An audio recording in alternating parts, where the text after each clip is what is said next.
Imagine a world where love was a dangerous secret, and your very identity could lead to exile or worse. How did individuals whose hearts beat differently navigate the rigid social structures of medieval Europe? Forget everything you thought you knew about medieval society and prepare to uncover the surprising resilience of those living outside the norm. This isn't the story of knights and maidens or pious monks in quiet cloisters. This is the story of men who desired men in a time when every sermon branded them sinners, when every law carried threats of mutilation or fire. It's a history buried beneath layers of silence, whispered only in confessions and court records, graffiti scratched into stone walls, or letters passed in secret. And yet, against the weight of church and crown, these men lived. They found each other in monasteries where hours of prayer blurred into stolen touches. They formed bonds in army camps where comradeship slipped into intimacy. They carved out hidden worlds in taverns, bathhouses and alleyways, always aware that discovery meant ruin, or worse. So before we step into that world, take a second to hit like and subscribe, but only if you truly want to hear history's rawest, dirtiest corners. And tell me in the comments where you're listening from and what time it is. I'm always amazed by how many of you drift off to sleep while I talk about things medieval society wanted, forgotten forever. Now pull your blanket tighter, dim the lights, and breathe deep. Tonight, we're not chasing legends of chivalry. We're walking into the hidden lives of gay men in the Middle Ages, where love itself was rebellion and survival demanded silence. The first thing you would feel, living as a man who desired other men in the Middle Ages, was the weight of the church. Every Sunday, from the pulpit, priests thundered against sin, and not just any sin, sodomy. The word was spat like poison. It was painted as worse than murder, worse than theft, worse even than heresy. Because while a thief stole from man, a sodomite, they said, mocked the very order of God's creation. To love another man was to invite hellfire, not just on yourself, but on your entire community. This constant message wasn't background noise. It was survival. Boys grew up hearing it from the cradle. Monks copied endless texts warning that sodomy would destroy nations. Chroniclers blamed disasters, famines, plagues, failed harvests, on unnatural vice. The rhetoric was so fierce that even suspicion could ruin you. It didn't matter if you never acted on your desires. A whisper, a rumour, a jealous neighbour pointing a finger. That was enough to brand you. And the punishments weren't symbolic. They were brutal. In some places, men accused of sodomy were mutilated, castration, eyes gouged out, tongues cut. In others, the penalty was fire. Cities staged executions that doubled as morality plays, where a condemned man was paraded through the streets, mocked and beaten before being burned alive. The message was simple. The body was to be destroyed so the soul could be purified. But here's the contradiction. While the church screamed about sodomy, its own walls were thick with it. Monasteries filled with men cut off from women became places where desire found cracks to seep through. Chronicles quietly mention brotherly love that went too far. Some abbots were accused of keeping young novices too close. In confessionals, priests heard stories they never reported, because if every man who stumbled was punished, half the monasteries would have been emptied overnight. And yet, outside those walls, the church's power shaped everything. A merchant in Florence, a farmer in Bavaria, a clerk in Paris, all carried the fear that discovery meant ruin. You might survive once by paying a bribe, by begging forgiveness, by enduring the humiliation of public penance. But a second accusation, that was a death sentence. So gay men learned to live in shadows. They disguised their affection as friendship, wrote their lovers' poetry to saints, or swore oaths of brotherhood that meant more than anyone around them suspected. Every glance had to be measured, every word weighed. It wasn't just desire that was dangerous, it was intimacy itself. Imagine walking through a crowded marketplace. You see someone, another man, whose eyes catch yours and hold them a fraction too long. Your stomach twists. Does he know? Is he like you? Or will he spit your name into the ear of the parish priest? Every step in public felt like walking a tightrope. This was the double world of the Middle Ages. Publicly, sodomy was the great sin, a crime against heaven. Privately, behind monastery walls, in soldiers' tents, in back alleys, it was part of life.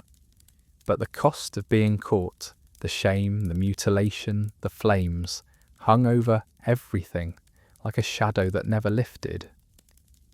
Life for a gay man in medieval Europe was not only about fear of punishment, it was also about survival through silence, and survival meant learning the art of disguise.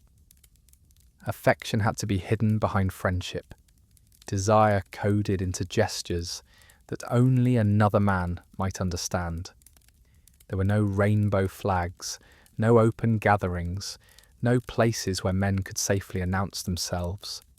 Instead, everything hinged on the subtleties of recognition. A glance held too long, a hand that brushed a little closer than necessary, a phrase in a poem whispered to a confidant. These became the markers of a secret brotherhood. The language of love was transformed into symbols, riddles, and half-spoken promises.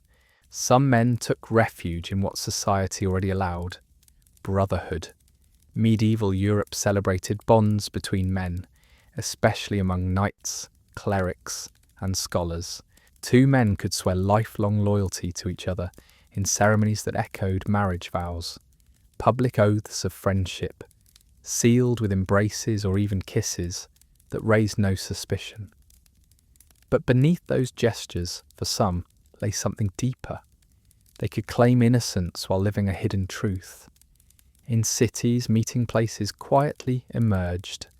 Bathhouses, popular across Europe, became spaces where men could find fleeting intimacy. Taverns and back alleys after dark offered the same. Dangerous, risky, but vital. Travellers' accounts sometimes hint at towns notorious for such vices, whispered about in letters or confessions. But codes weren't always enough. One wrong move, one misread glance could mean disaster. A friendly hand on the shoulder might be mistaken for desire, and rumours could spread faster than fire in a thatched roof. Men learned to be careful, to protect themselves with wives and children, to play the role expected of them. Marriage often became a shield, a public declaration of normalcy, behind which private secrets were buried. And yet the longing for connection was too strong to be extinguished. In manuscripts, scholars occasionally scribbled verses about male beauty, disguising them as tributes to ancient heroes. In monasteries, monks wrote passionate letters to one another, cloaking desire in religious imagery. Love was there, hidden in plain sight, wrapped in language so ambiguous that only those who shared the same secret could truly read it. Imagine living like this, constantly watching yourself, calculating every word, every touch. You carry an unbearable secret that you cannot speak, but at the same time, you know there are others like you. Somewhere in the crowd, another man glances back with the same hunger in his eyes. It is both a curse and a lifeline, proof that you're not alone, but also a reminder of how dangerous it is to be seen.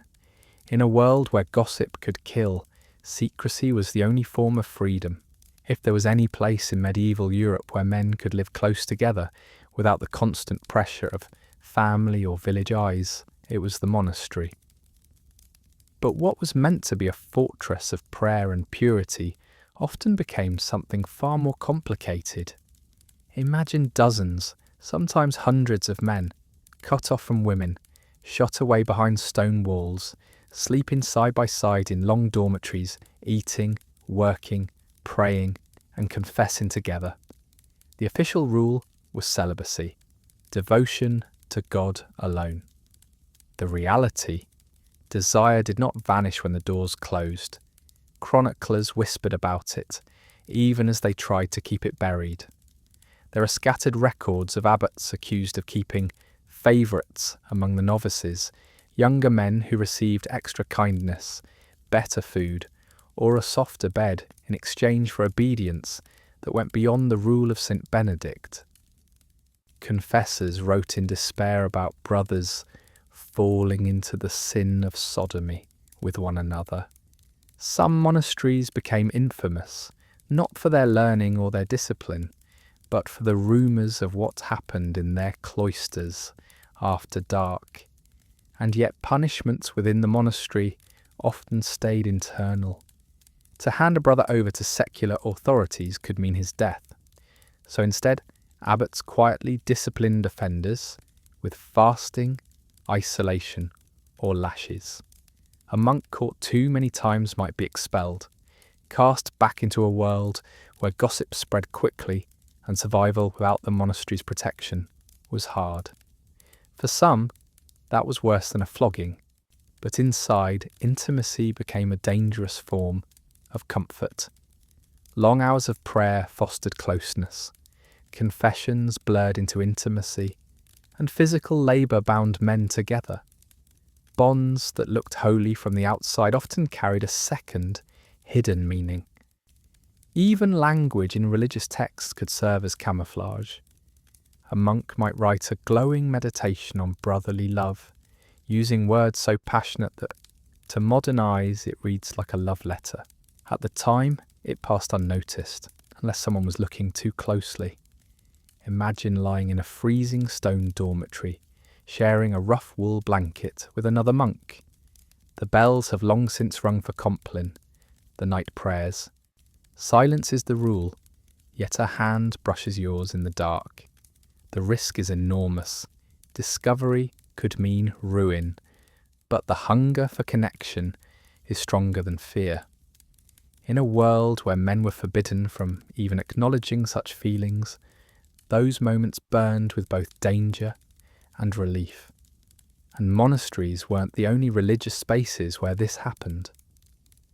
Pilgrimages, councils, and gatherings of clerics gave men from different orders the chance to meet. Some letters survive, coded cautious, hinting at relationships carried on across abbeys, hidden beneath the language of scripture. Priests who thundered against sodomy on Sunday sometimes wrote to each other in the week with words so intimate they bordered on the scandalous. The church wanted monasteries to be symbols of purity, but the truth was more human, more complicated. Behind those stone walls, men who could never admit their desires anywhere else found themselves surrounded only by other men. Desire was inevitable. The question wasn't whether it existed, it was how long it could remain hidden. If monasteries offered one kind of space for men to live only among men, the army offered another. War in the Middle Ages was a brutal, muddy, exhausting reality. Soldiers slept side by side under tents or beneath the stars, marched for weeks, shared bread from the same sack and water from the same skin. In that closeness, bonds naturally formed, and sometimes those bonds crossed into what the church called unnatural, even as the soldiers themselves thought of it as simply brotherhood. In Chronicles, the language of comradeship is striking. Men swore loyalty to one another, called each other beloved, embraced and kissed before battles. To outsiders, these gestures were symbols of courage and unity. To the men themselves, some of them, they carried another layer, a hidden desire, a closeness stronger than comradeship alone. Military life made secrecy both easier and harder. Easier, because no one thought twice about two soldiers sleeping in the same blanket, or bathing together in a stream, or embracing after a victory. Harder, because gossip spread quickly, and an accusation of sodomy in the camp could be deadly. Armies had their own punishments, and commanders eager to show discipline sometimes made examples out of men caught in compromising situations. But in practice, many of these liaisons were tolerated, as long as they didn't disrupt discipline. Sources mention captains with favourites among their men, knights travelling with squires who were closer than family, and camp followers whispering about relationships behind the lines. These weren't always about love, sometimes about comfort, survival, or simple human need. A freezing night, an endless march, a battle that might be your last. In those conditions, the body sought warmth wherever it could find it. Imagine sitting by a campfire after a bloody skirmish. The men around you drink, boast, laugh to hide their fear. Beside you, one man doesn't speak much. His hand brushes yours as he passes the wineskin. No one notices. Maybe it was an accident. Maybe it wasn't. In the dark, under the cloak of exhaustion, these moments carried meaning words could never safely say. And when soldiers marched into towns and cities, the risk of discovery increased. Tavern owners gossiped. Priests warned against the sins of idle warriors. But still, camps became places where gay men could find others like themselves. War stripped away many social boundaries. A peasant and a noble might share the same trench. A knight and his squire lived in each other's pockets. For some, this closeness opened doors they could never have approached in the rigid hierarchy of daily medieval life. Of course, not all survived the danger. Some were denounced, publicly punished, whipped or hanged for sodomy in the ranks. Yet the fact that such punishments were needed at all shows the reality. Gay men were there, even in the heart of Europe's wars, carving out space in the mud and blood of medieval battlefields. Brotherhood, loyalty, intimacy. In the army, the lines blurred. And while history remembers knights for their lances and swords, many carried secrets they could never confess, carried in silence as heavily as their armour. Power did not protect you from desire, and in some cases it amplified it. At the courts of kings and princes, rumours about male favourites echoed as loudly as the clash of swords. A monarch's heart, after all, shaped nations. And when that heart leaned toward another man, it changed everything. Chroniclers, eager to please or condemn, often dropped hints instead of direct accusations. A king might be described as excessively fond of a courtier, or said to have kept a man closer than was fitting. The words were careful, cautious, but between the lines the meaning was clear. Rulers were not immune to the temptations they outlawed for everyone else. Take the courts of medieval France or England, where whispers of kings surrounding themselves with handsome pages and knights filled the corridors.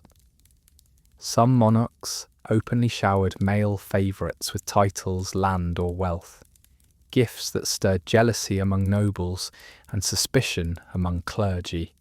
To be chosen as a royal companion was to rise faster than anyone else, but it also meant walking on a knife's edge.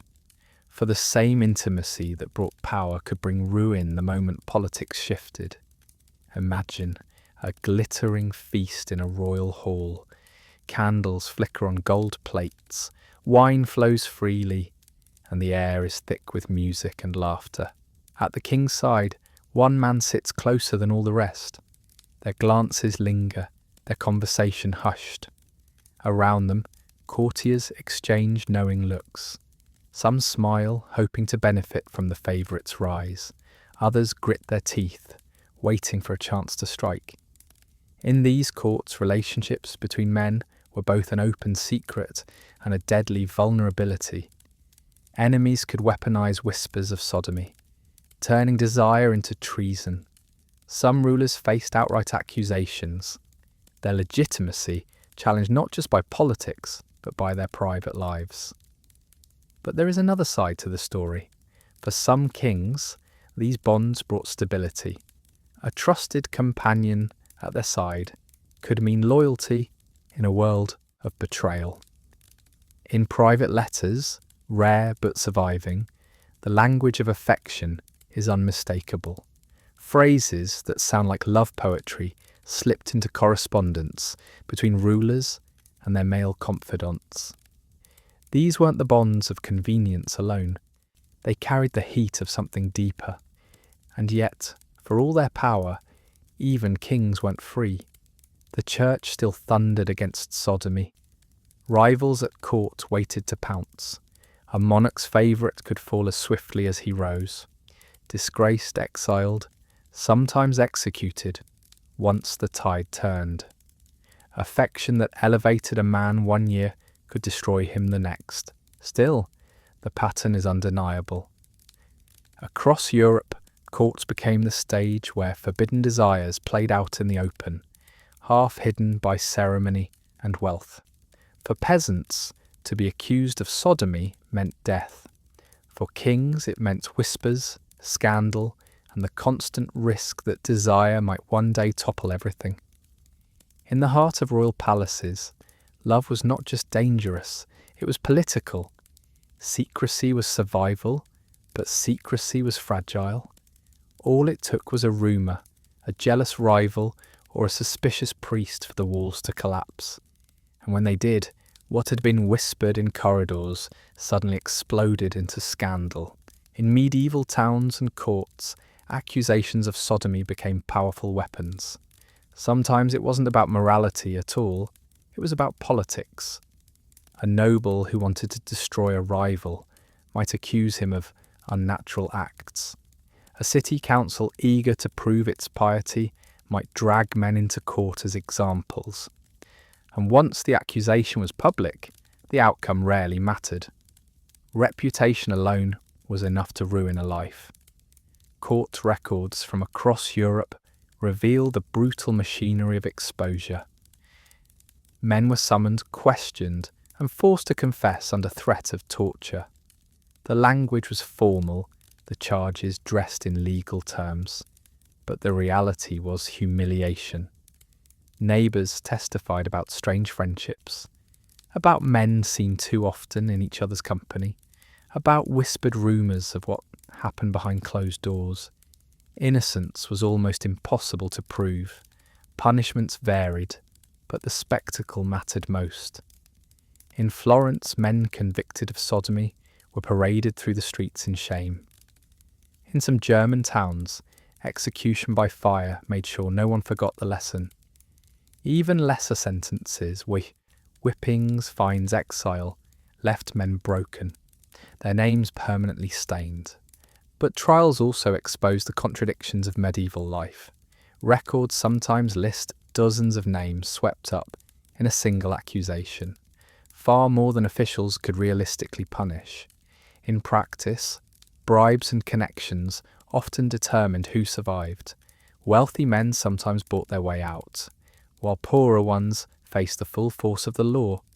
And yet, even in the darkest of these scandals, glimpses of resilience shine through.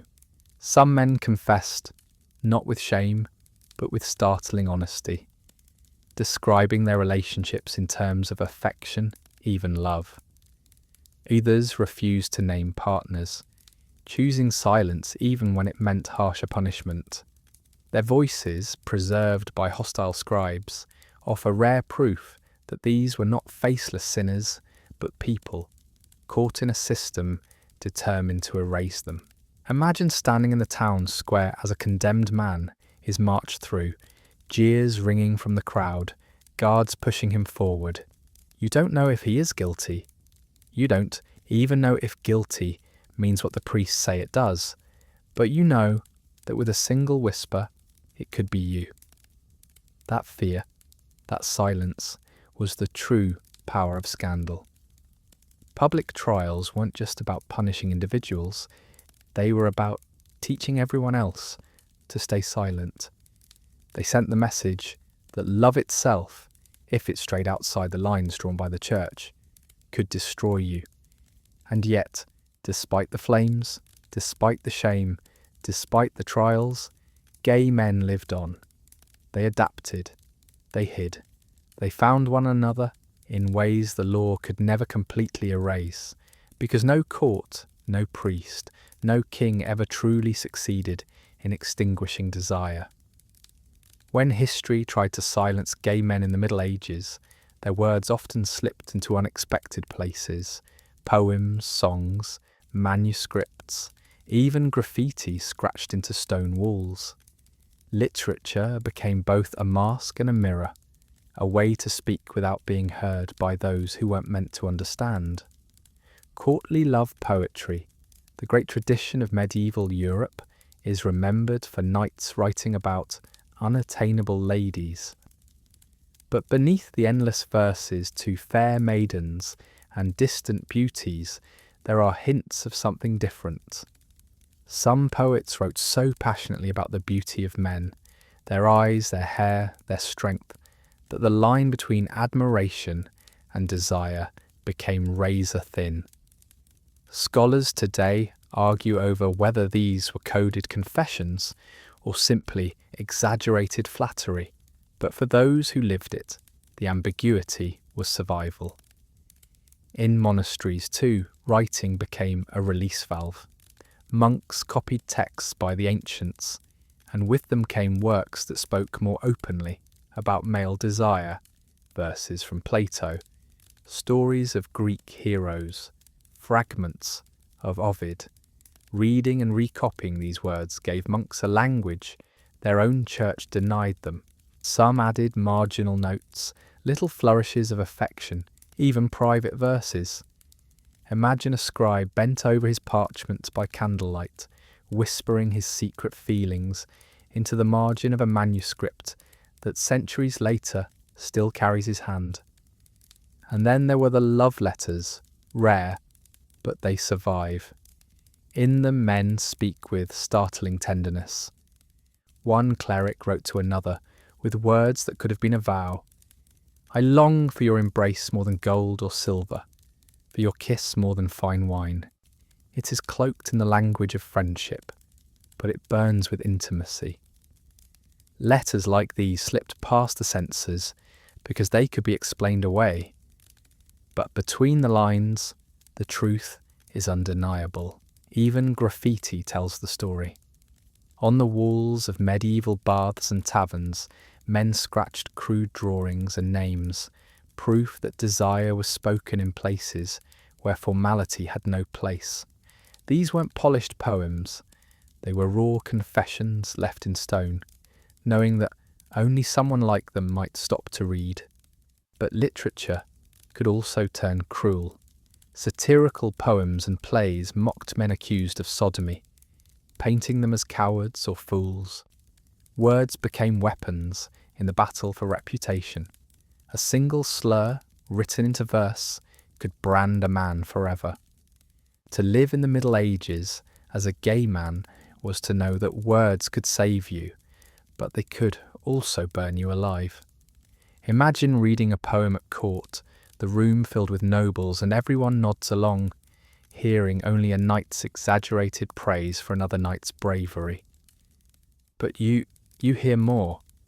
You hear the longing in the rhythm, the affection in the rhyme, the truth hidden in plain sight.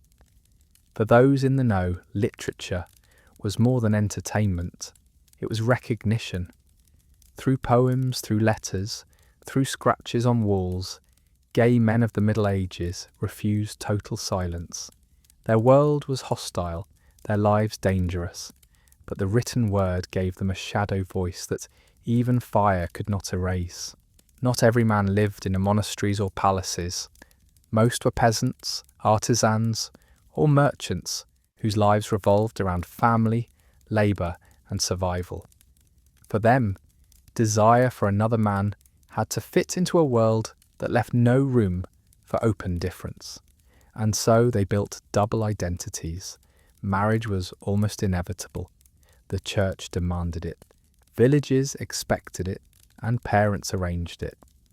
A man's worth was measured in his ability to provide children, to continue the family line, to leave behind heirs for land and property. To remain single for too long raised suspicion. To avoid marriage altogether invited ridicule, or worse. So many men who felt love for other men married women anyway. Their public lives were filled with the rhythms of husband and father, tending fields, repairing shoes, weighing grain in the market, while their private desires were hidden in shadows. Some sought companionship with other men at night, away from the village square. Others buried their feelings completely, locking them away in silence. In larger towns, it was easier to carve out spaces of secrecy. Merchants travelling for business found opportunities in foreign inns. Journeymen on the road could linger in certain neighbourhoods known for their looser morals. Bathhouses, especially in cities like Florence or Venice, gave cover for fleeting encounters. No one said it aloud, but everyone knew what sometimes happened behind those steamed windows. Yet in small villages, secrecy was nearly impossible. Everyone knew everyone else's business. A glance held too long, a friendship too close, could start rumours. To survive, men learned to play roles. They laughed at the jokes, shouted their piety at the priest's sermons, boasted about their wives and sons, while inside they carried another truth. Imagine being a blacksmith in a medieval town. Every day you swing the hammer, sweat dripping, villagers lining up to buy your tools. You return home to your wife and children, say your prayers, drink your ale. But in the quiet after dark, you think about the one man who makes your chest tighten when he smiles. You never speak it, you never dare, but it lingers all the same, an unspoken weight you carry everywhere. Some men, unable to bear the silence, turn to writing. Anonymous verses tucked into books, confessions whispered to travelling priests, graffiti scratched into walls. Others sought connection in brotherhoods or male guilds, where the intensity of shared work and loyalty gave them a way to express feelings that could never be said openly. But the risk never left. Discovery could mean ruin, not only for the man, but for his family. Wives abandoned, children shamed, livelihoods destroyed. The double identity wasn't a choice. It was the only way to exist in a world that demanded one life, but punished the other. The truth is, for most men in the Middle Ages, being gay wasn't about great romances or dramatic scandals. It was about living a quiet lie day after day, hiding who you were in plain sight. And yet, even then, in the cracks and shadows, they found ways to live, to love, and to survive. The Middle Ages were built not just on laws and sermons, but on stories. People explained what they didn't understand through rumour, and fear gave those rumours teeth. For gay men, that fear often turned them into villains of folklore. Figures whispered about around fires, symbols of corruption, danger, and even demonic possession. Clergy thundered from pulpits that sodomy was not only a sin, but the worst sin, one that could bring down cities, collapse kingdoms, and summon God's wrath. To the average villager, this was terrifying. It made men who loved men into cosmic threats, blamed for plagues, famines, or sudden storms. In chronicles of disasters, you often find sodomy listed alongside witchcraft and heresy as reasons for divine punishment. But the fear went further. Popular tales painted men accused of sodomy as predators, lurking in shadows, corrupting youths, or striking deals with the devil. In some towns, they were literally described as half-human monsters, beasts with insatiable appetites. These weren't just insults. They were tools of social control meant to dehumanize anyone suspected of a desire outside the norm. Imagine being a young man in a medieval village, hearing the priest describe sodomites as demons in human form, cursed with unnatural urges. You know your heart stirs differently, but you also know that if anyone found out, they would not see you as human anymore. They would see you as a monster. Rumours spread fastest in crises. When crops failed, when the Black Death swept through Europe, when wars dragged on too long, scapegoats were needed. Jews, witches, heretics, and sodomites all bore the blame. Chronicles mention entire cities accused of being dens of unnatural vice, their misfortunes explained by divine punishment for hidden sins. This demonization seeped into law. Punishments were not only meant to stop acts, they were meant to purge evil. Burning at the stake, the same fate given to witches, symbolized not just death, but purification by fire. To the crowd watching, it wasn't a man dying. It was evil itself being destroyed. And yet, beneath the fear, the rumours reveal something else. People knew. They knew these men existed. They saw them. They whispered about them. The more society tried to silence, the more folklore filled the gap. It was impossible to erase the reality, so it was twisted into something grotesque. Even literature joined in. Satirical plays mocked effeminate men. Crowds laughing at caricatures that reinforced stereotypes. Poets hinted at scandals in coded verses, their words feeding gossip that blurred fact and invention. For many men, this was the nightmare, to be reduced to a cruel joke, a shadowy figure in someone else's story. But despite demonization, desire persisted. Rumours couldn't stop it. In fact, the very need for such legends shows that men kept finding one another, kept living, kept existing in ways that defied the fear.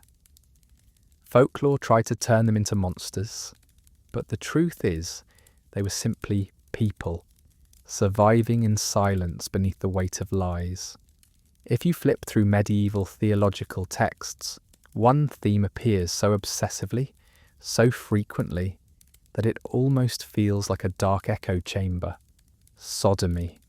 Priests railed against it. Councils wrote laws to punish it. Confessors warned about it in every possible context. It was as though the church could not stop talking about the very thing it claimed was unspeakable. Why? Because power came from defining sin, and no sin gave them more leverage than this one. Unlike theft or murder, sodomy was invisible. You couldn't always see it, you couldn't always prove it, but you could always suspect it.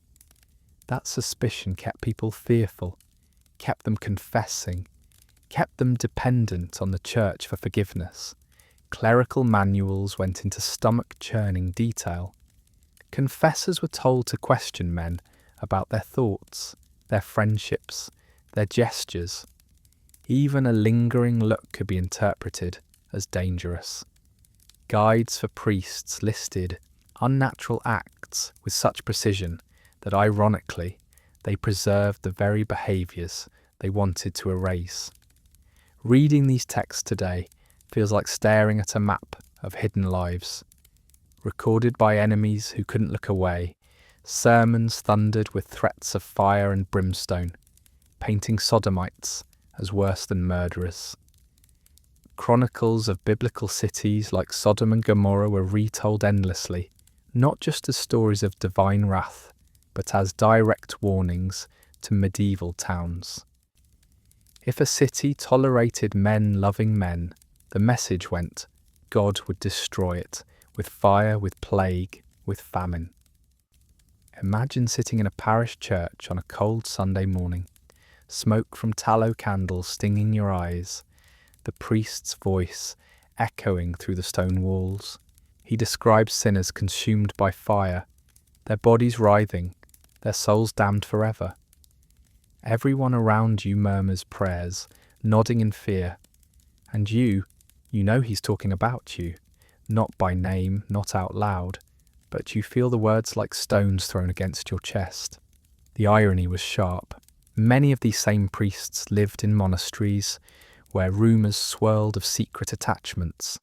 Bishops and abbots themselves sometimes faced whispered accusations.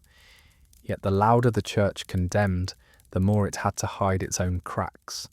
Condemnation became both shield and sword, protecting its image while attacking those with less power to defend themselves. The obsession also revealed something deeper.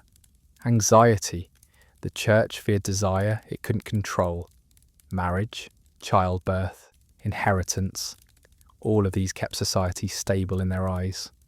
Men who turned away from women represented a break in the chain, a challenge to divine order. By branding sodomy as against nature, they weren't just policing bodies. They were protecting a fragile system built on obedience and reproduction. But in its desperation to erase, the church left a record it never intended. The very obsession that tried to silence gay men also preserved evidence of their existence. Confessional manuals, court rulings, sermons, all of them, in their furious attempts to condemn, admitted over and over that these men were real, that their desires persisted, that silence was never total. For gay men in the Middle Ages, this obsession was suffocating. Every glance, every friendship, every word risked suspicion. Yet paradoxically, the church's fixation meant their hidden lives could not be fully erased. If the church and courts built walls of fear, gay men quietly carved out doors in those walls. They couldn't form open communities. They couldn't gather in daylight, but they found each other, through glances, words, and codes invisible to outsiders. In cities, certain spaces carried reputations. Bathhouses, for example, were not only places to wash, but also to socialise. Their steamy interiors provided cover, where gestures could go unnoticed. Some chroniclers complained that bathhouses had become dens of sin, which was their way of admitting that men found one another there. In some towns, the authorities eventually banned mixed-age bathing, not because of hygiene, but because of suspicion about what might happen when the water steamed and supervision faded. Taverns and inns were another space. Men travelling on business or pilgrimage often stayed in crowded dormitories. Sharing a bed wasn't unusual. It was practical, since mattresses and space were scarce. But for some, those shared beds became moments of connection. Rumours tell of innkeepers who looked the other way, knowing that guests sometimes sought more than ale and stew. Then there were the codes, nothing as formal as handkerchief signals or flags, but subtle cues, a phrase in a poem, a certain gesture of greeting, a touch that lingered just a little too long. Clothing itself could be used, wearing a belt in a certain way, letting hair fall in a style considered effeminate. Outsiders might laugh or gossip, but insiders recognise something else, a quiet signal of belonging. Imagine being in a crowded marketplace, surrounded by shouting merchants and the smell of roasted meat. A stranger's eyes meet yours for half a second longer than normal. He brushes past, murmuring a proverb that sounds ordinary to everyone else, but carries meaning for you. In that instant, you're no longer alone. Networks often formed in the shadows of accepted communities. Guilds of craftsmen or fraternities of young men gave cover for deeper connections. Brotherhoods that promised loyalty and secrecy sometimes doubled as safe havens for those who shared more than work, Pilgrimages, too, provided opportunities. Long journeys, nights on the road, companions chosen by chance who might understand more than you dared say aloud. The risk of betrayal was always present. Some men, caught and tortured, gave up names. Others, desperate for acceptance, outed rivals to prove their own piety. That's why secrecy was everything. Trust was built slowly, signals tested carefully. One wrong move, one mistaken assumption could destroy a life. And yet, despite the fear, networks endured. Men wrote letters in coded language, exchanged gifts that carried double meanings, visited certain streets at night where the like-minded gathered. The records of prosecutions, ironically, reveal just how organised some of these hidden worlds were. Officials complained of bands of sodomites, suggesting not only individuals, but groups who knew one another, protected one another, and refused complete isolation. The truth is, survival required creativity. It wasn't only about hiding, it was about finding. Because even in the harshest centuries, men did find one another. They loved, they comforted, they touched, and they whispered promises in a world determined to silence them. The church could thunder, the courts could burn, but behind closed doors, in quiet signals and subtle gestures, gay men of the Middle Ages built a hidden map of belonging that only they could read. For all the sermons, trials, and flames, some stories survived, quiet, fragile testaments that men loved each other in the Middle Ages and that their love sometimes shone through even the darkest walls of secrecy. One comes from the monasteries. Monastic life meant vows of celibacy, endless prayers, and strict obedience. But it also meant hundreds of men living together, day after day, year after year. Within that closeness, bonds formed, bonds that went beyond brotherhood. Letters survive between monks that read more like love poems than pious correspondence. "I long for your embrace more than any earthly treasure," wrote one brother to another. He disguised it as spiritual affection, but the intimacy is unmistakable. In royal courts, affection sometimes slipped into chronicles. Chroniclers, despite their piety, couldn't help recording the favouritism that certain kings showed toward handsome companions. Behind the dry lists of land grants and titles, the truth shimmers. A man raised not for military brilliance or noble birth, but for the king's personal fondness. These favourites weren't always merely political tools. Some received nicknames, private chambers, and even shared meals and beds with rulers. Whispered as scandal at the time, today they reveal the human need for connection, even at the top. But the most poignant stories come from the margins, from towns and villages, where ordinary men risked everything for love. In some trial records, confessions read less like crime and more like heartbreak. One man admitted under questioning that he had known another for years, that they had shared a bed whenever they could, and that he loved him as a wife. The court called it a sin, but through the ink, centuries later, you can still feel the raw tenderness of his words. Imagine that moment. Two men, one a shoemaker, the other a weaver, slipping out to meet after the village has gone to sleep. They sit together in the dark, their voices hushed, their hands brushing. They talk not of politics or sermons, but of ordinary things. How the harvest went, how the rain hasn't stopped, how they wish they could wake up beside each other without fear. History tells us their fate, exposure, trial, punishment. But for a little while, they lived like anyone else in love, dreaming, hoping, daring. Even in literature, glimmers appear. Some troubadours, those travelling poets who sang of love, occasionally slipped into verses that praised not just women, but the beauty of men. Scholars argue over whether it was playful exaggeration or coded confession. But when you read a line like, "Your eyes pierce my heart like the sharpest lance, and I would die happily in your embrace," it's hard not to hear something deeper. The survival of these stories is itself remarkable. So much was erased, destroyed, or never written down at all. That any trace remains is proof of how strong these bonds were. Love may have been condemned, but it was not silenced. It left fingerprints in letters, in records, in poems, in memories carried across centuries. And perhaps that is the most defiant truth of all, that even in a world determined to erase them, gay men of the Middle Ages left behind echoes.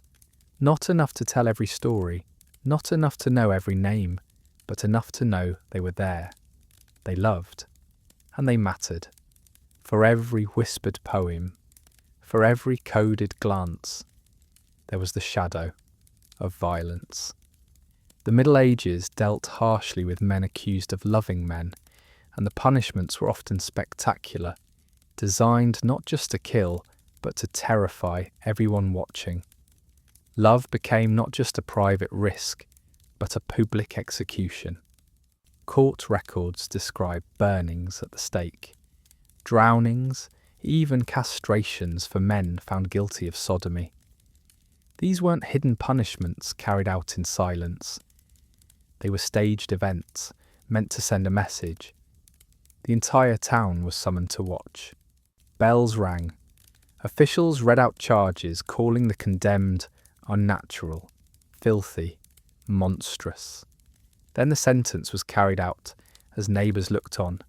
Children lifted onto shoulders and priests muttered prayers. Imagine standing in that crowd, your heart hammering, knowing that the man tied to the stake could just as easily be you. His cries fill the air, smoke stings your eyes, and people around you nod, convinced they are watching sin itself burn. You want to look away, but you can't. You carry that image forever, a warning etched into your soul. Not every case ended in flames. Some were quieter, but no less brutal. Men were branded, exiled, or forced to undergo humiliating penance, whipped through the streets, forced to wear shameful clothing, or paraded with mocking signs. These punishments marked them for life. No matter where they went, they carried the stain, unable to hide, condemned to a slow social death, even if their bodies survived. One tragic story tells of two men in France caught together in an inn. Instead of hiding, they confessed their affection, saying they wished to live as companions. The court's response was swift: execution. They were burned side by side, their hands tied together so they could not let go even in death. The chronicler recorded it as proof of sin's danger. But if you read it differently, it is a love story. Two men refusing to deny what they felt, even when fire waited. In England, records tell of a priest accused of corrupting youths. The punishment was castration, followed by hanging. The cruelty was deliberate, to destroy the very part of him associated with desire before killing him. It wasn't just about justice, it was about erasing, making sure no trace of that love remained. But sometimes, defiance turned punishment into martyrdom. In some cases, men went to their deaths without confession, refusing to renounce what they had done. Chroniclers called them obstinate sinners. But imagine their courage to stand in front of the crowd, knowing you were moments from death, and still hold on to your truth. In silence, in defiance, they became something the authorities never intended. Symbols of resistance, even torture chambers left behind traces. Inquisitors demanded names, forced confessions, and wrote it all down. Those records, meant to expose shame, now preserve evidence of relationships, networks, and bonds that were supposed to be forgotten. The very violence meant to erase ended up proving what the church and courts most wanted denied: that men loved each other, that it was real, and that it was everywhere.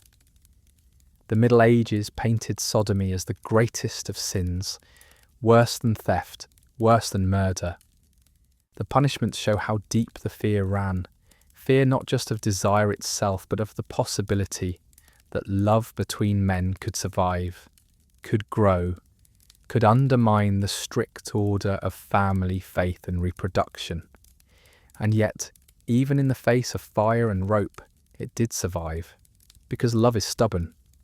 Even when the cost was death, some men chose to risk it all rather than live a life erased. For centuries, survival was the only victory. To be a gay man in the Middle Ages meant living with secrets so heavy they bent your shoulders, and with fears that could end your life in an instant. Yet somehow survival happened, quietly, defiantly. Some survived by playing roles. They married, had children, worked their fields, and carried their desires in silence. Others sought refuge in monasteries, cloaked by vows of celibacy, where affection could be explained away as brotherly devotion. Still others found each other in hidden corners of cities, in bathhouses, taverns, or shadowed alleyways, carving out fleeting moments of connection. Survival also meant adaptation. Men wrote coded letters, crafted poems that could be read as spiritual if anyone looked too closely, and exchanged gestures so subtle only another man in the same position would understand. They learned how to live double lives, one for the world and one for themselves. But legacy is stranger. The church, in trying to erase them, ended up preserving them. Trial records, confessional manuals, and sermons became accidental archives of existence. Every time an inquisitor wrote down a forced confession, every time a judge recorded a punishment, every time a priest thundered about sodomy, they proved these men were real. They couldn't be erased. The echoes still hum in literature too. A troubadour's love song that slipped through the cracks, a monk's letter that burned with more than holy devotion, a king's favouritism recorded as scandal, but felt as tenderness. These fragments show us a truth medieval society wanted hidden, that gay men were part of the fabric of life, then as now. Imagine one of those men centuries ago walking through a narrow street at night, his cloak pulled tight, his breath clouding in the cold air. He knows he is alone, but he carries within him the memory of a glance, a touch, a whispered word from another who understood. That memory's enough to keep going, enough to prove he isn't the monster the sermons describe, enough to know that love, his love, is real. The Middle Ages tried to cast gay men as demons, sinners, monsters, but in the cracks of history, another picture emerges: human beings who loved, feared, longed, and resisted. Their survival was quiet rebellion. Their existence was proof that no amount of fire, no weight of law, no sermon of fear could truly extinguish desire. And that is their legacy, not written in monuments or celebrated in chronicles, but in the fact that we can still trace their lives today. In every whispered confession, every coded poem, every punishment recorded by an enemy's hand, they live. The truth about being gay in the Middle Ages isn't just about suffering. It's about resilience. It's about how, in a world built to erase them, men still found ways to be themselves, however small, however hidden. And that resilience echoes through time, reminding us that love has always existed, even in the harshest of centuries. So tonight, as you lie there listening, remember them. Not as shadows or sins, but as men who lived in defiance of silence. They carried the weight of fear, but they also carried love. And in the end, love is the one thing even the Middle Ages couldn't destroy. Even as sermons condemned and courts punished, art had a way of smuggling forbidden truths into the open. Medieval manuscripts, cathedrals, and even church carvings sometimes contained images so strange, so suggestive, that later scholars could not ignore them. Take the margins of illuminated manuscripts, whimsical, absurd illustrations that monks scribbled while copying holy texts. Among rabbits with swords and grotesque beasts, you sometimes find men entangled in ways that look less than pious. Scholars debate whether these were jokes, mockery, or private confessions, but they show that even in the strictest monasteries, desire slipped into the ink. Stonework tells another story. Gargoyles and carvings on cathedral walls, meant to scare away evil, sometimes depicted obscene scenes, hidden high on facades or tucked into corners where few eyes wandered. These figures showed men in intimate positions. Were they warnings, satire, or secret acknowledgements? Perhaps all three. But their survival proves that not every craftsman carved under the thumb of fear. Some slipped in fragments of truth, disguised as decoration. Poetry, too, carried echoes. Troubadours are best remembered for songs of courtly love directed at noble ladies. Yet some verses drifted toward male beauty, praising lips, eyes, and forms in ways that seemed too specific to be accidental. The language of chivalry, loyalty, devotion, longing, was elastic enough to cover what society dared not name outright. Even saints' lives sometimes hinted at more. Stories of special friendships between holy men, bonds so intense they lived together, prayed together, and were buried side by side, blur the line between spiritual and romantic devotion. The church celebrated them as examples of brotherhood, but perhaps the men themselves felt something deeper, hidden under the cloak of holiness.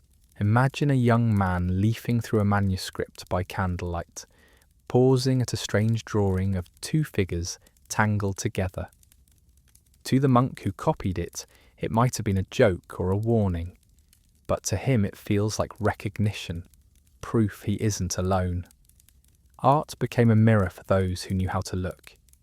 It didn't erase the dangers, but it left behind a secret language, carved in stone, sung in verse, drawn in margins, telling of future generations.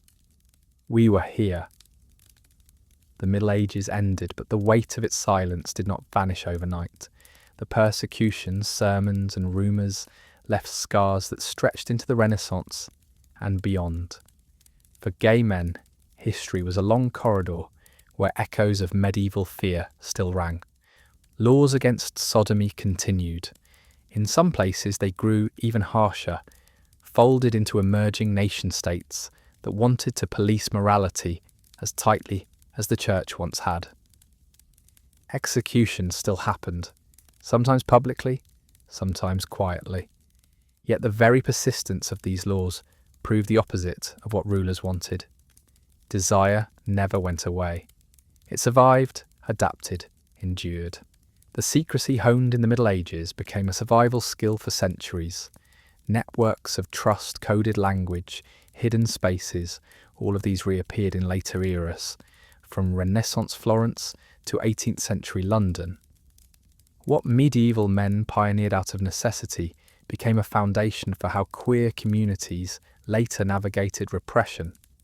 Even in memory, the Middle Ages haunted.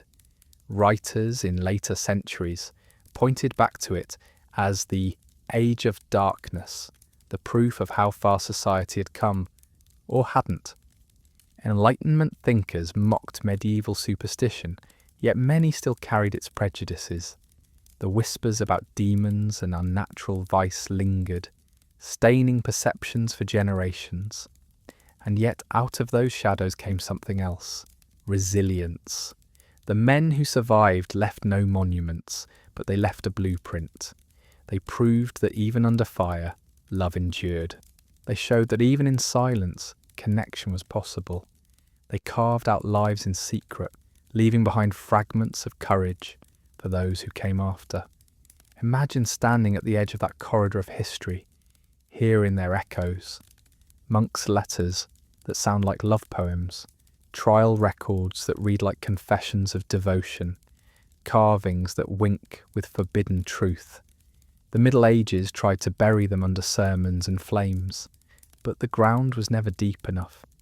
Their voices rise still, fragile but unbroken.